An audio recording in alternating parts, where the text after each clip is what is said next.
के कर्मचारी तेजी से ऊपर भागने लगे क्योंकि नीचे के हिस्से में पानी जमा होने लगा था। डर और दहशत पूरी तरीके से लोगों में जा चुका था और 2 घंटे 40 मिनट में ये टाइटैनिक पूरी तरीके से समुद्र में समा गया था।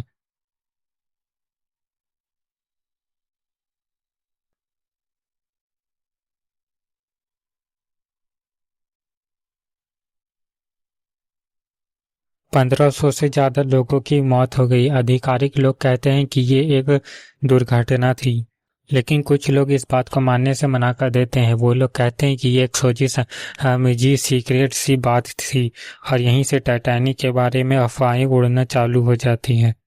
पहली चीज, बोआ कंपनी का।